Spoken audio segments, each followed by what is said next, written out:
आज की सबसे बड़ी खबर यानी हसन नसरल्ला हिजबुल्लाह के चीफ कमांडर की मौत पर आज हल्ला बोल। आखिरकार हिजबुल्लाह ने यह भी मान लिया कि उसका चीफ हसन नसरल्ला मारा गया। इजराइल ने बीती शाम बेरूत पर 80 टन यानी 80,000 किलो बारूद गिराया था, जिसमें हसन नसरल्लाह समेत हिजबुल्लाह के कई टॉप कमांडर ढेर हो गए। हसन नसरल्लाह की मौत की खबर से लेबनान से लेकर ईरान तक में हड़कंप है।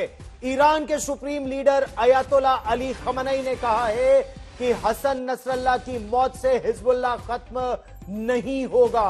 दुनिया भर में क्या पड़ेगा इसका असर, चर्चा आज इसी मुद्दे पर। लेकिन सबसे पहले देखिए हसन नसरल्लाह के मारे जाने पर आज तक की ये ग्राउंड रिपोर्ट। इजराइल का ऑपरेशन न्यू ऑर्डर, लड़ाकू विमानों का खास ऑपरेशन, इजराइल का इंतकाम आखिर पूरा।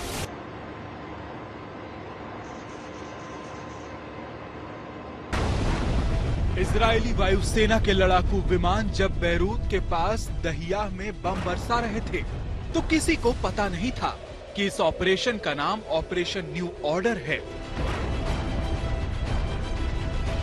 और इसके निशाने पर सबसे खतरनाक आतंकी संगठन हिजबुल्लाह का चीफ हसन नसरल्लाह है।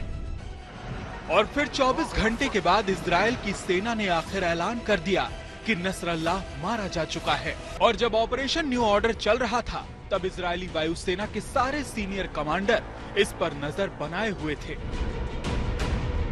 सटीक खबर मिली थी कि दहियाह इलाके में एक रिहायशी इलाके में इमारत के नीचे बने हिजबुल्लाह के सेंट्रल हेडक्वार्टर में हसन नसरल्लाह मौजूद है। इसके बाद इजराइल के लड़ाकू विमानों ने तुरंत उड़ान भरी। हिजबुल्लाह के इस अंडरग्राउंड हेडक्वार्टर को निशाना बनाया गया और कम से कम 6 इमारतें उड़ा दी गईं, जिनमें से एक के नीचे नसरल्लाह मौजूद था। 24 घंटे बाद आईडीएफ ने सामने आकर ऐलान कर दिया कि नसरल्लाह का काम तमाम हो चुका है। कल हमले के वक्त भी हिजबुल्लाह के हेडक्वार्टर से उठ रहा धुआं कई किलोमीटर दूर से भी दिख रहा था। इस धुएं से ही अंदाजा लगाया जा सकता है कि हमला कितना भीषण होगा। नसरल्लाह के मारे जाने को इजराइल की बहुत बड़ी कामयाबी के तौर पर देखा जा रहा है और इजराइल ने भी जता दिया है कि ये शुरुआत भर है, यानी उसका ऑपरेशन अभी जारी रहेगा। कल बेरूत पर हमले के बाद इजराइल ने आज सुबह बेक्का इलाके पर भी हमला किया था, लेकिन नसरल्लाह के मारे जाने का ऐलान करने से पहले इजराइल ने भी सभी सूत्रों से ये कंफर्म कर लिया कि मारा गया शख्स नसरल्लाह ही है। शनिवार सुबह को जिस खबर का दावा इजराइल ने किया था, आखिरकार हिजबुल्लाह ने भी उस खबर पर मोहर लगा ली है। हिजबुल्लाह ने अपने एक बयान में कहा है कि शुक्रवार शाम को हिजबुल्लाह हेडक्वार्टर में जो इजराइल ने बमबारी की है उसमें उनके प्रमुख हसन नसरल्लाह मारे गए हैं। हसन नसरल्लाह के साथ साथ उसके परिवार के कुछ सदस्य भी उस हमले में मारे गए हैं। ये खबर आग की तरफ पूरे लेबनान में फैल गई है और उसके बाद हजारों की तादाद में हसन नसरल्लाह के समर्थक साउथ बेरूत की ओर जा रहे हैं ताकि उनका अंतिम दर्शन करें या फिर उनके जनाजे में शामिल हो जाएं। आने वाले कुछ घंटे और दिन काफी महत्वपूर्ण हैं परिस्थितियों के लिहाज से, न सिर्फ लेबनान में बल्कि पूरे खाड़ी देशों में। उन पर रहेगी आज तक की नजर। अशरफ वानी, टायर सिटी, दक्षिणी लेबनान, आज तक। अब बड़ा प्रश्न इस समय यही है कि क्या आने वाले दिनों में पूरे मध्य पूर्व में तनाव और बढ़ेगा? क्या इजराइल पर जबरदस्त पलटवार करने की स्थिति में है हिजबुल्लाह का जो बैक करने वाला है ईरान, या फिर जो हूथी विद्रोही है? ऐसे कई यहां प्रश्न उठते हैं। लेकिन इससे पहले हसन नसरल्लाह के मारे जाने के बाद इजरायली डिफेंस फोर्सेस के प्रवक्ता रियर एडमिरल डैनियल हगारी ने कहा है कि एक खतरनाक आतंकी संगठन के नेता का सफाया हो गया है।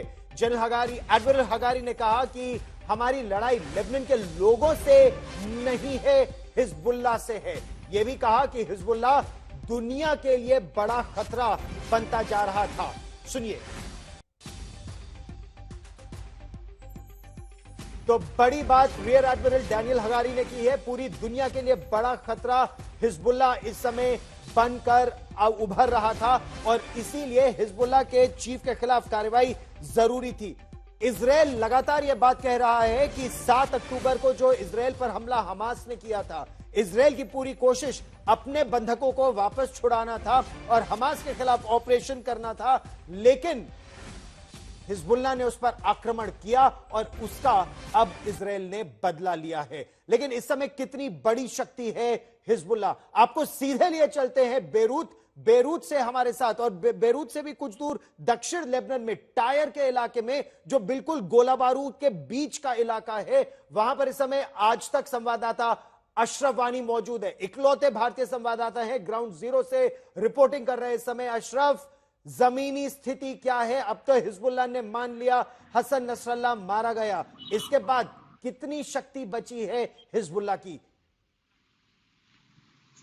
गौरव, पूरी तरह से अगर हम कहें कि मातम का माहौल दक्षिणी लेबनान में है, तो वहीं पर हिजबुल्लाह के प्रमुख हसन नसरुल्लाह के हिजबुल्लाह की तरफ से ये मारे जाने के बाद पूरी तरह से एक तरह का हम कहें कि जो रेड अलर्ट होता है जारी कर दिया है न सिर्फ हिजबुल्लाह ने बल्कि साथ साथ लेबनीज अथॉरिटीज ने।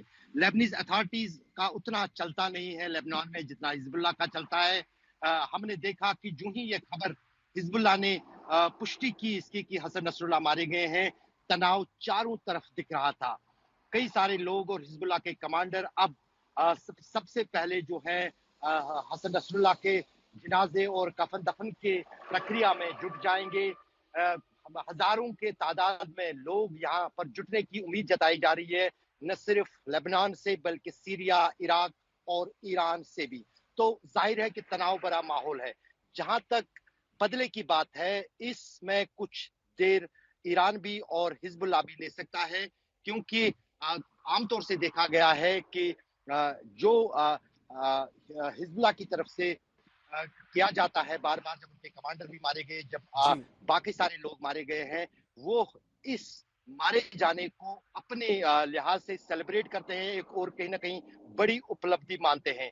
वो सभी कमांडरों के साथ साथ हसन नसरुल्लाह के मारे जाने को भी जो है हिजबुल्लाह ने एक शहादत माना है। और जो उस पिछले 7 अक्टूबर से ऑपरेशन फ्लड अक्सा के नाम से शुरू किया था ईरान और ईरान के प्रॉक्सीज ने इजराइल के खिलाफ युद्ध, उसमें हर एक मारे जाने वाले लड़ाकू या कमांडर को martyr on the path of Jerusalem कहा जाता है। तो आप इन शब्दों से ही समझ सकते हैं कि हिजबुल्लाह, ईरान, हमास और हुतीज का निशाना क्या है। उनका ये जो ऑपरेशन फ्लड अक्सा है वो जेरूसलम को फतह करने की है। क्या वो जेरूसलम को फतह करने में कामयाब होते हैं, वो आने वाला वक्त ही बताएगा। लेकिन हिजबुल्लाह और ईरान दोनों उनके साथ साथ हुतीज भी और हमास भी जो है हसन नसरुल्लाह के मौत का बदला इजराइल से जरूर ले लेगा। बड़ी बात आप कह रहे हैं, बड़ी बात आप कह रहे हैं अपने लोगों को नागरिक अब हसन नसरुल्लाह की मौत का बदला ईरान, हूथी विद्रोही, शिया रिबेल्स जो है, शिया संगठन जो है, चाहे वो इराक में हो चाहे वो सीरिया में हो, ये सब मिलकर एक आर्क ऑफ फायर जिसे कहा जाता है ईरान के नेतृत्व में अब वो इजराइल को निशाना बनाएंगे। लेकिन कितना बड़ा है ये खतरा?